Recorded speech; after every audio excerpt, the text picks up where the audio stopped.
So today's guest is Dr. Marissa Castello, who's a naturopathic doctor who helps ambitious, sensitive women embody their soul purpose and discover the best version of themselves in one-to-one private mentorship. She also has a private practice in Oceanside, California, where she hosts women's circles and educational classes, and has also authored a cookbook on plant-based sauces last year. Marissa, thank you very much for agreeing to be on. How are you doing today? Thank you for having me. I'm doing pretty well. Yeah, hanging in there. Hanging. Okay. Well, I'm Yeah. hoping by the end of this experience that will bump up at least a notch to like I'm doing pretty good, not just hanging in there. So Yeah. we'll see Yeah. if that's actually going to happen.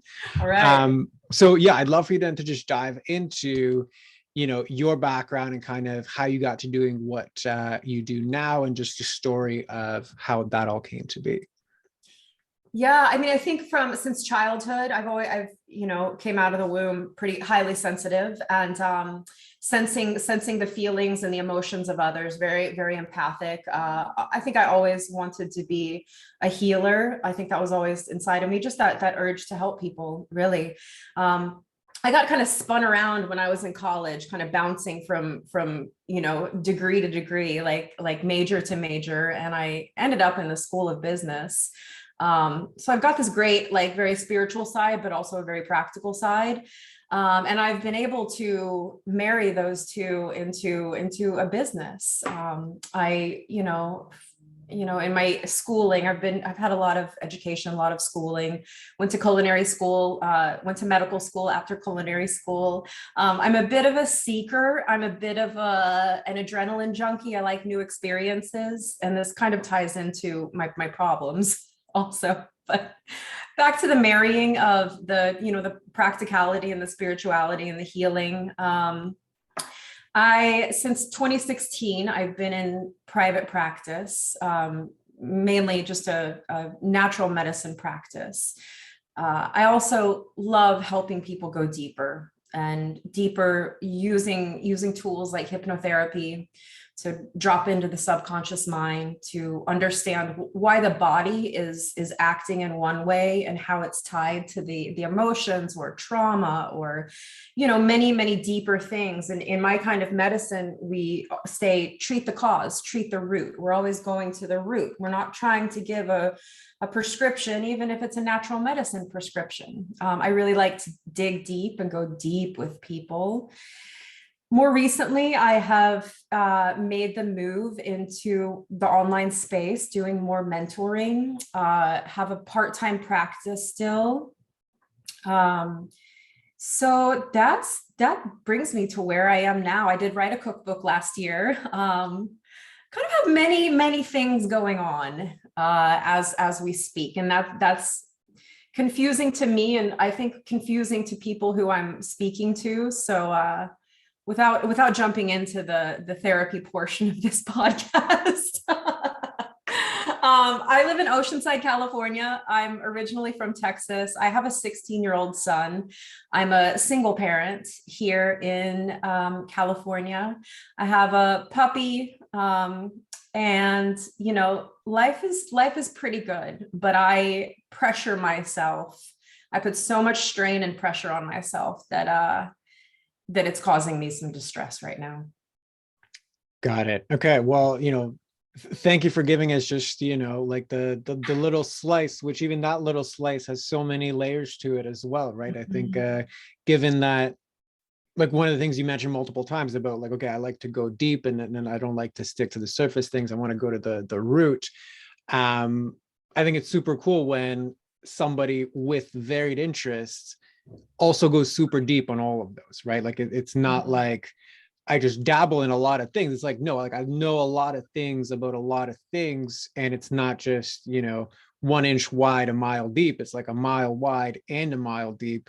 I think that's such a beautiful spot to be in, because it means the people that get to work with you also get to rely on that deep knowledge and experience and wisdom. So I'm all for that. I relate to that sentiment. Many guests and clients have been in that same space as well. So before we dive into anything else, I just want to acknowledge that while every single strength can come with its set of challenges, like that's definitely a strength, right? That's not something that everybody can do. So, you know, just want to acknowledge you for that, number one.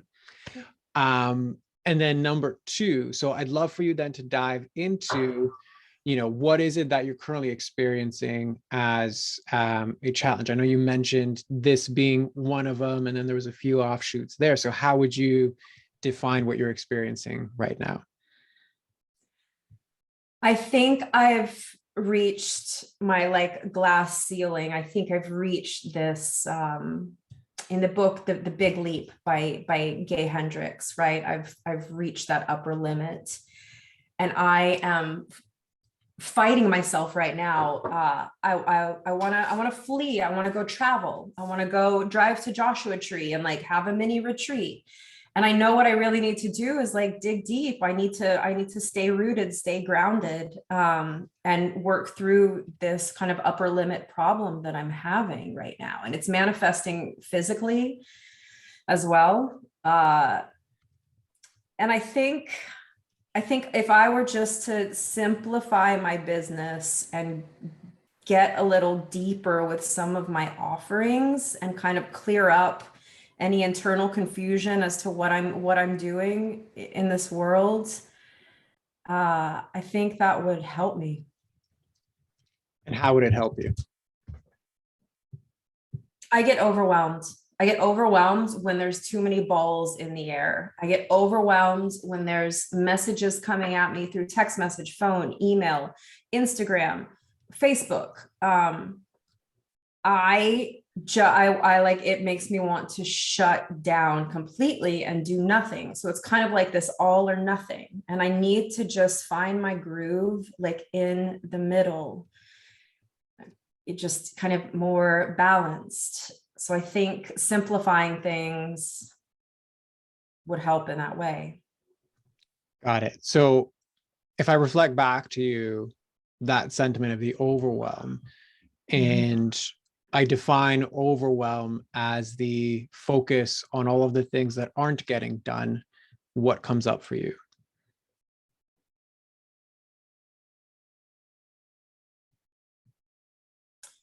Well, what comes up is that it's never ending. It's ongoing. And it ties into just being a single parent, you know, the meals, like the cooking, the cleaning, the laundry, like staying on top of a teenager's ass to keep his room, you know, tidy, like all the things. And then compounded having a private practice, like an in-person practice where I manage the lease, where, you know, other practitioners are paying me every month. I manage the cleaning. Like that has its own set of needs, right? And then nurturing this online business, online presence, to where I can work from home, I can have some more passive income, I can have like freedom. Maybe I can hire a housekeeper. Like, wow, the freedom involved with you know, having some extra money come in, some revenue. I think that's really what I'm seeking is I need to dig down and establish these practices that can offer me a little bit more freedom. I think that's kind of the gist of it. So if nothing else changed in your life right now, could you still hire a housekeeper? Yes, I could absolutely find the money for that. And I think that would be a great thing to have. And I have a younger man who I call my house husband, who comes and does random chores for me and goes to Home Depot and buys paint and, like, you know, hangs things. So I do have that support, and I think I need to lean on that support a little more. So sticking to that theme, right? If you could hire a housekeeper right now and it wouldn't really affect you negatively in any way, like that is a simple solution to, like, it is a simple solution that you came up with to your own problems or issues, however you want to call them. And even if it does nothing other than, I don't know, save you whatever, 1 to 3 hours a week. Mhm.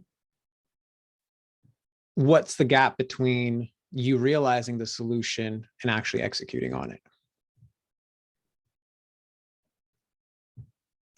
Can I clarify?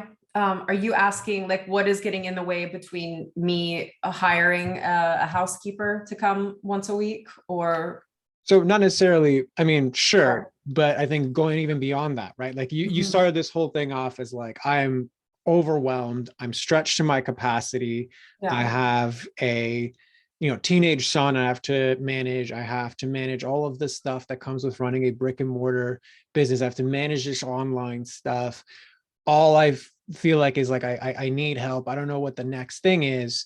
And even at home, like I could hire like here's a solution to like hiring somebody, but I didn't really do it even though I know the solution. So my question to you is like you're very well aware of what the issues are. You're very well aware to brainstorm what the solutions are.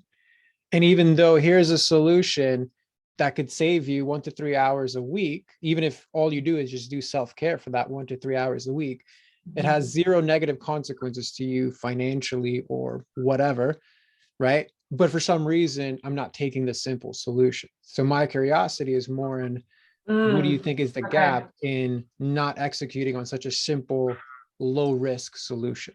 Yeah, yeah, I get it now. Okay, okay, that's a great question. And what comes to mind when I sit with that is that there's now going to be, I'm going to there, I feel a pressure to be at home, like organize my day, like stay disciplined, like get the things done that need to get done in my business so that I can step back and relax. And yeah, there is a disconnect there. That means that I'm going to have to find a way to focus when I'm working from home, to stay disciplined when I'm working from home, to not fall into some of these like spirals of kind of like piddling around the house, like doing this, doing that, multitasking. Like I find that when I'm working from home, I'm actually like working on my home. I'm not actually getting the work done. So I think there's resistance because that means I'm going to have to like implement some real structure, and I struggle with structure. So two reflections back, right? So I agree with you on the resistance part because my question to you was what's the gap between you knowing you could hire a housekeeper and not doing it? You're like, okay, yeah, I get it. And then where your brain went to was all of the reasons and all the things you still had to do in your business. Like it completely kind of skirted the question. So I agree with you on the resistance piece, Mm. right? So okay, before I dive into the next piece, like what do you think is coming up for you when I reflect that back? Well, I mean, okay, the truth of the matter is I did have a cleaning service here, and they charged me so, like, it was a family, and it was like $300 for like this small 2-bedroom house that I live in. And honestly, like, to, I guess, circle back to the can I afford it? No, I can't afford $300 a week or even every 2 weeks. No, I can't. But I know that like I can probably find a cheaper cleaning service. So to be direct and to directly answer your question, I'm still kind of hung up on that $300 price tag. The last time I tried to hire a cleaner, that I feel a little defeated around it. And to find someone who I trust in my home, like there's that trust issue. So um yeah. Beautiful. So thank you for answering it and see like there's layers that are unpacked there. Yes, there is a Yeah. like legit aspect of okay, like it costs X amount and by whatever's in the budget is in the budget. That's totally fine. I understand that. So what is so scary to you about structure? Let's see. It's just it kind of goes against my like my being. I've just always been very free spirited. And I did say before, I'm very practical as well, but the practicality hasn't lent a lot of structure. And I think when I'm at an office or when I'm at a job and there's structure provided, like I'm good. I like following that. I don't like being told what to do, which is why I work for myself and have my own businesses. But I think that the structure just doesn't come naturally. I'm not necessarily like naturally organized or structured just by nature. I'm actually the complete opposite. I'm there's sort of like this wild free spirit in me that probably needs some taming, you know, like I'm open to that. And the structure reminds me of my father probably too. There's probably some of that also, you know? Yeah. So out of all of your answers related to structure, what do you think is the most relevant one? Oh, it probably goes back to like my father. There's probably some resistance there. Oh, like there's probably a rebellious teenager inside of me that wants to resist responsibility or adulting or something likely. And are you okay to dive deeper into that? Sure. Yes. Okay. So tell me more about the rebellious teenager. So what do you mean with regards to that?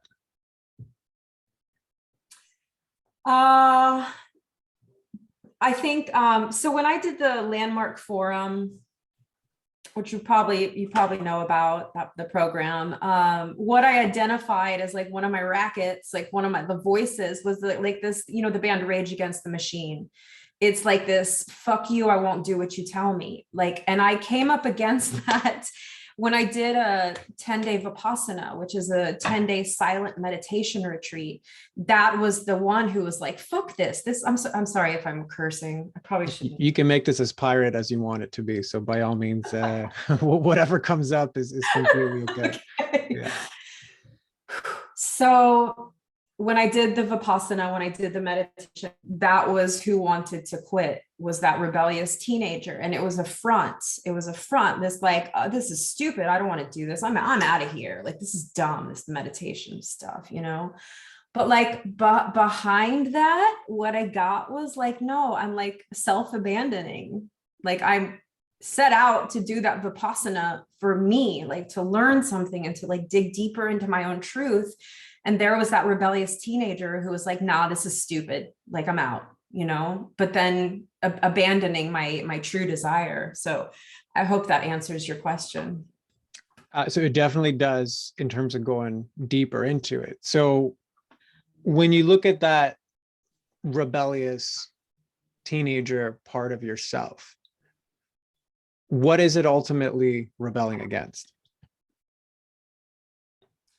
I think she is like attention seeking, likely. That part of me is like not getting her needs met. That's what comes to mind immediately. So is it more attention seeking or not getting needs met? Not getting needs met. And what needs specifically? I think just the need to be like heard, received, understood, held, like just someone to hold her and be like, everything's okay, like you're okay, everything's like you're okay, you're gonna make it, you're doing good. Like I think there was a sense of abandonment when I was a teenager from both of my parents. And so therefore like needs not being met. So it's almost like it's better to say fuck you and fuck the world before the world can actually hurt me. Yeah, probably. Yeah. And what's coming up for you inside as you share that and get that reflected back? Oh, that there's like still work to be done, you know, like there's still a inner child that needs some nurturing or just needs to be heard. And this is like a very core layer, which is good for me, like that I'm getting deeper to like the core of that. And Yeah, there's always work to be done, as you know. There always is. And again, I Yeah. applaud you for diving headfirst into doing it in this forum, in this way, Mhm. and so freely. And what I would invite you to consider then is that rebellious part of you, or even the inner child you, what does it need from you right now?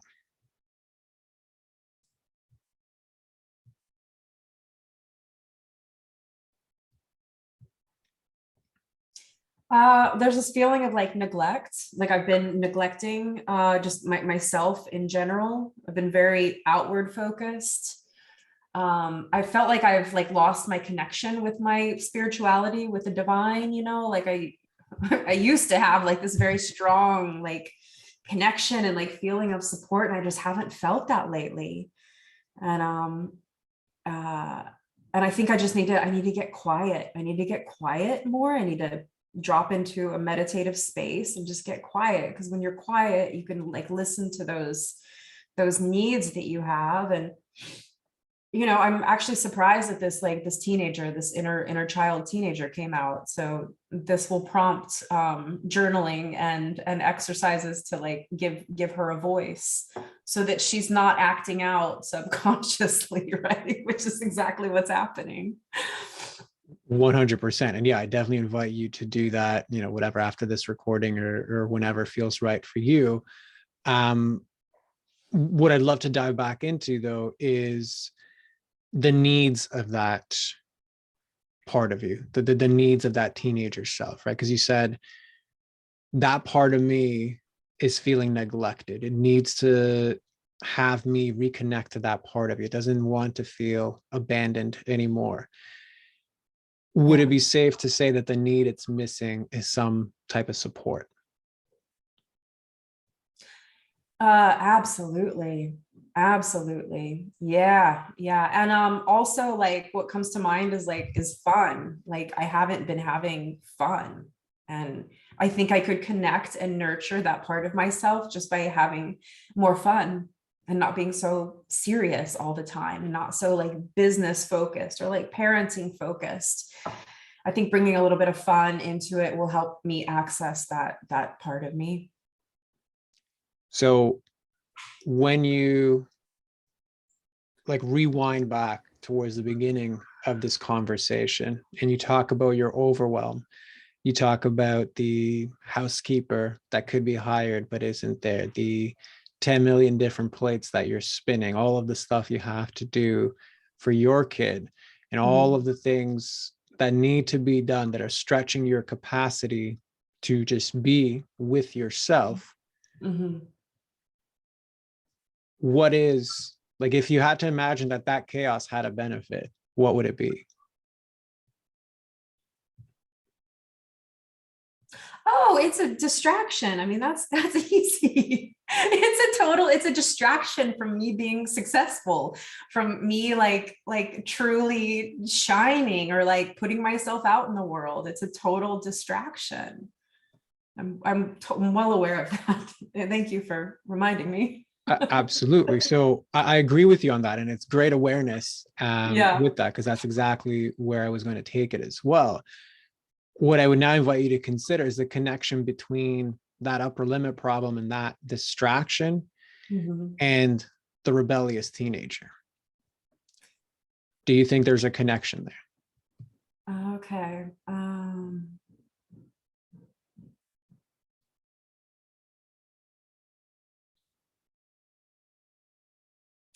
So it's almost a feeling that comes to mind. And I felt this when I was a teenager. I felt like I wanted to like come out of my skin. There was this feeling of like, I just want to like be free. And I just like wanted to like literally like wanted to come out of my skin. I know it's like hard to like visualize what that is, but I'm getting real vulnerable here. I took on a habit of cutting when I was a teenager to release that feeling of just like wanting to crawl out of my skin, and that has circled back around again. And not the habit, like thank God I healed and like don't practice that anymore, but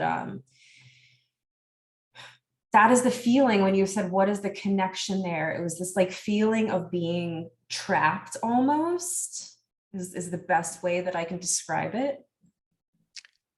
So I thank you for going there and applaud you for sharing that, because I think it is a relevant connection.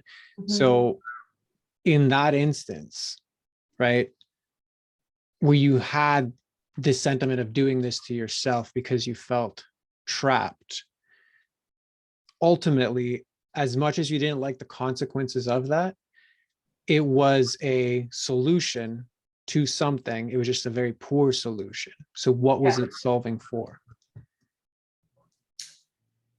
I think I needed an outlet. I needed some way to like release whatever it was I was feeling, going through, whether that was like a punching bag or a therapist, or like, some sort of like physical activity, or just screaming into a pillow. If someone would have just told me to scream into a pillow, just like healthy coping mechanisms.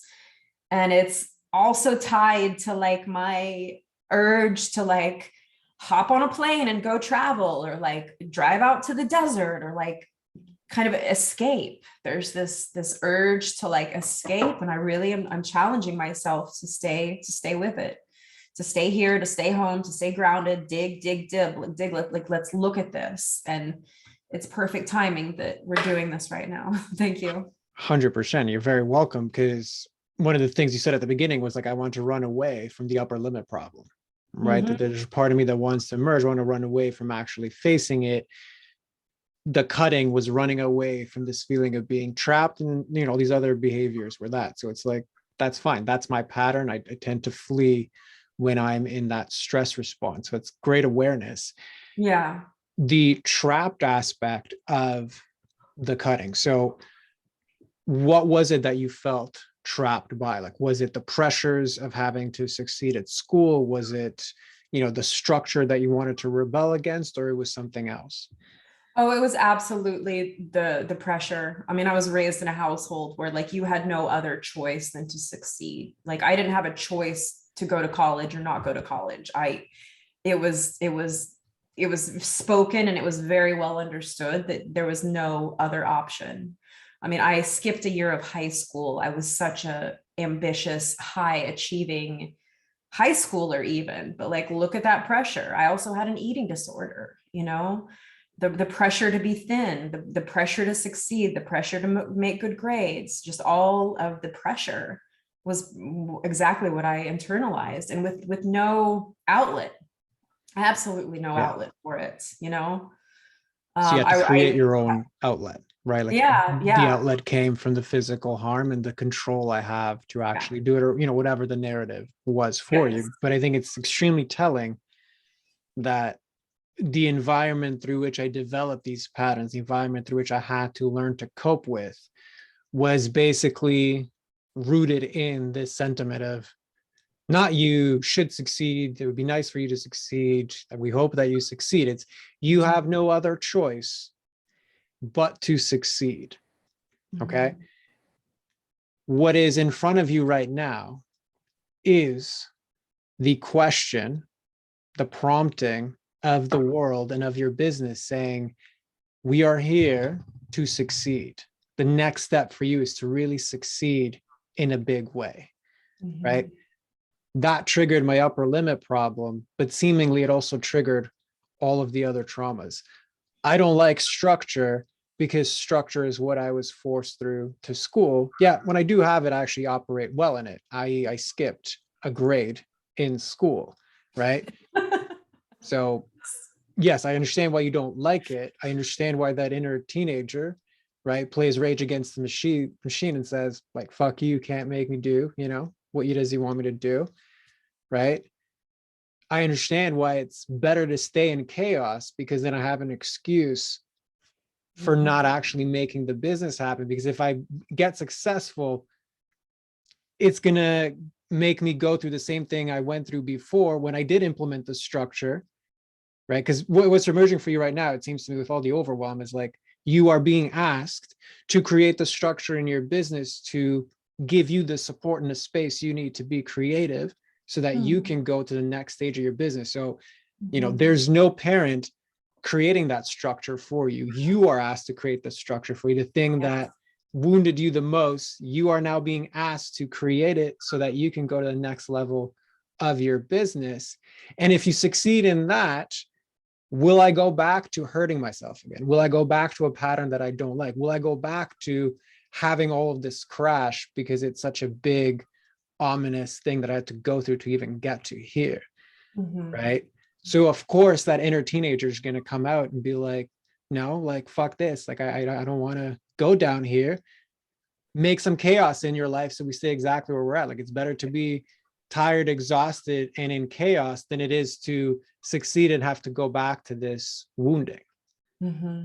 Right. So I know that was a lot, but what comes up for you as I reflect that back? Oh, just like you nailed it. You nailed it. Like that's exactly what's going on. And I'm glad we can speak in terms of that upper limit problem, because that book really spoke to me. It just made me like call myself out in all the ways. But this time it's physical. It's like malaise. It's like taken the form of like just physical, like feeling shitty for the past week, just feeling like I want to crawl out of my skin. So yeah, I appreciate that awareness that you brought to well, just succinctly kind of like putting it into giving it its own kind of narrative. That was good. Yeah. You're very welcome. I'm glad that it resonates, right? Because these seemingly unconnected parts all have this real fear of success, and the structure does take to succeed, right? Because the level that you're going to here, it's like you have to put systems in place. You have to have structure in place for the people that are going to be doing the work for you, like the outsourcing bits or your employees bits. That needs structure. That's not in essence antithetical to your wild nature, right? Like all it really means is you take your wild nature and you funnel it into something that produces an output, but your wild nature can still stay very free.